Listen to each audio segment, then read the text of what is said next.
அப்போ அவங்களுடைய வேண்டுதலும் கான்ஃபிடென்ட்டும் அத்தனை பேர் சொல்லிட்டாங்க, ஊருக்கெல்லாம் சொல்லி அனுப்பிச்சாச்சு, ஆள் முடிஞ்சாச்சுங்க எல்லாம் வந்துருங்கன்னு சொல்கிற அளவுக்கு நிலைமை ஆயிடுச்சு. ஆனால் இவங்க என்ன பண்ணுறாங்க, அந்த கான்ஃபிடென்ட், அந்த இறைவனை தொழுது தொழுது அந்த மனம் அப்படி பலப்பட்டு விட்டது. நீ நினைச்சா எல்லாம் முடியும்பா, நான் வேண்ட இறைவன் உண்மைனா நீ கண்டிப்பாக வந்து என் கணவரை திருப்பி தருவேன்.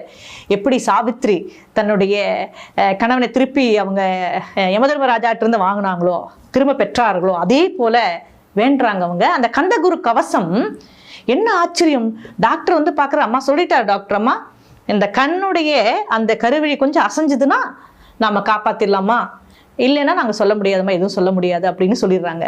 ஆனால் அவங்க வேண்டுற வேண்டுதல், அந்த கந்தகுரு கவசம் முடிச்சுட்டு அவங்க இந்த பக்கம் வந்து பார்க்குறாங்க. இவங்க வந்து அப்படியே அந்த ஃபோனை இப்படி எடுத்துகிட்டு பார்க்குறாங்க.